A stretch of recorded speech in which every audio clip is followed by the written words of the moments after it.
Have you ever noticed how remarkable it is that two people can look at exactly the same opportunity and see completely different things?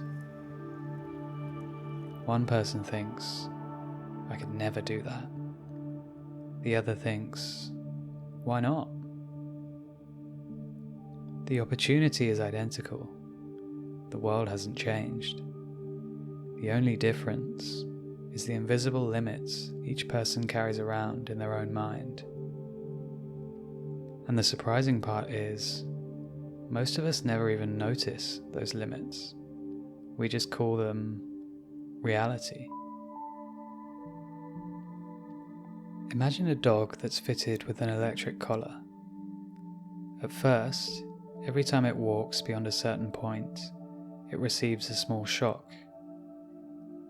It doesn't take long before the dog learns. After enough repetitions, something interesting happens. The invisible boundary becomes real. Eventually, the collar is switched off completely. The dog has the freedom to walk anywhere, but it doesn't. It stays inside the old boundary because it still believes the limit is there. Now here's something to consider. How many of our own limits work exactly like that? Maybe you've always wanted to start a business, speak in public, travel alone, learn an instrument, create art, or simply say what you really think. And yet, every time the possibility appears, something inside immediately says, that's not me. I'm not confident enough. I'm too old. I'm too shy. I'd probably fail. It feels as though you're describing reality. But what if you're simply describing the boundary you've learned? Most of us assume our thoughts are reporting facts, but often they're simply reporting history. They're telling us what happened before, not what's possible now. Maybe you embarrassed yourself once when speaking in class. Maybe you failed an exam. Maybe somebody laughed at you. Maybe your parents constantly told you to play it safe. Maybe success always seemed like something that happened to other people. None of those experiences are meaningless, but over time, they become something else. They quietly become part of your identity. You stop saying, that happened to me, and start saying, that's just who I am. It's a subtle shift, but it changes everything. Think about how many sentences begin with, I'm just not creative. I'm just awkward. I'm just bad with people. I'm just unlucky.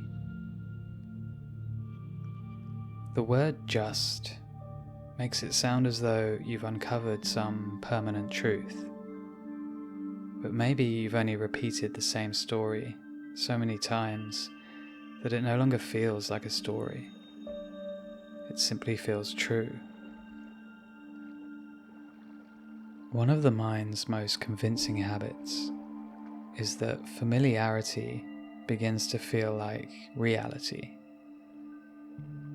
If you've thought something every day for 10 years, it starts to feel obvious. Not because it's true, simply because it's familiar. Imagine wearing slightly tinted glasses since childhood. Eventually, you'd stop noticing the tint altogether. You'd simply assume that's what the world looks like.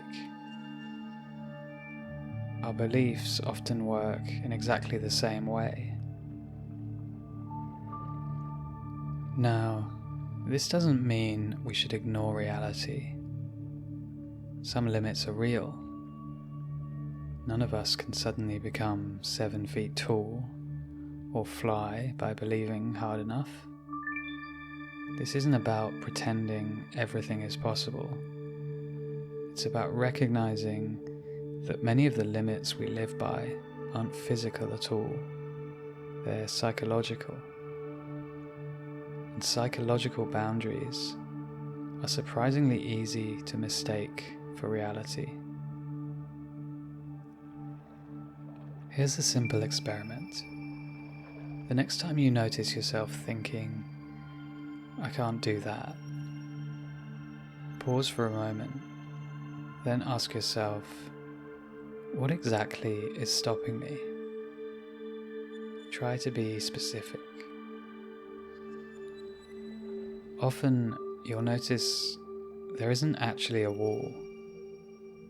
There's a thought, a feeling, maybe some fear, maybe some uncertainty, maybe an image of future embarrassment.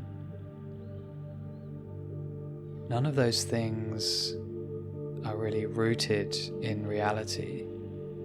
They're simply experiences appearing in your mind.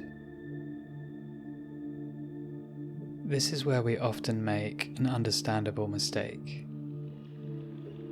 We assume that feeling afraid means we shouldn't act. But fear doesn't necessarily tell us where the danger is.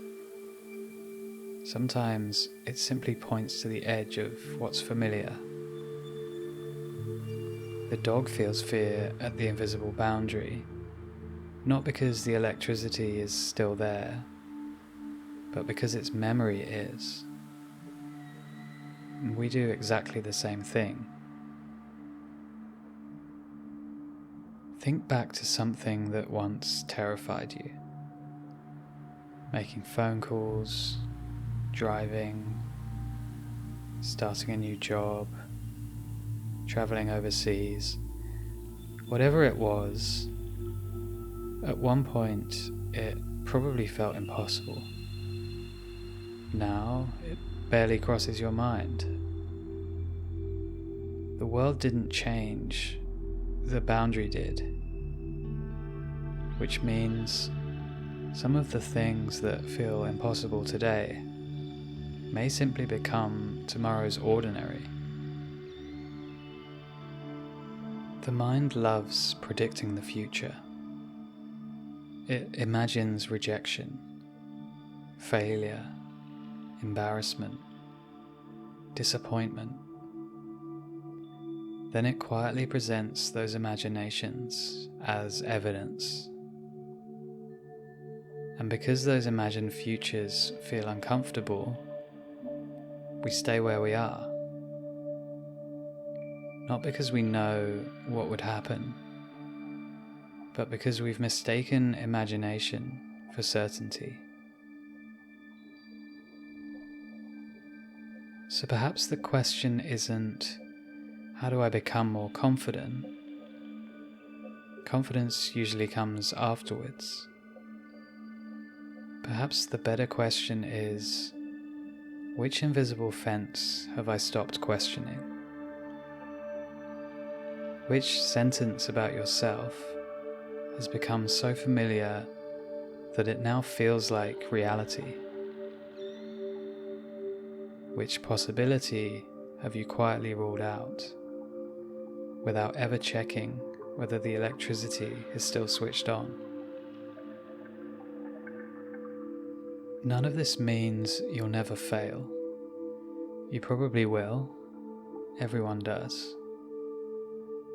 But failure and limitation aren't the same thing. One is something that happens. The other is often a story that continues long after the event itself is over. Perhaps freedom isn't about becoming someone new.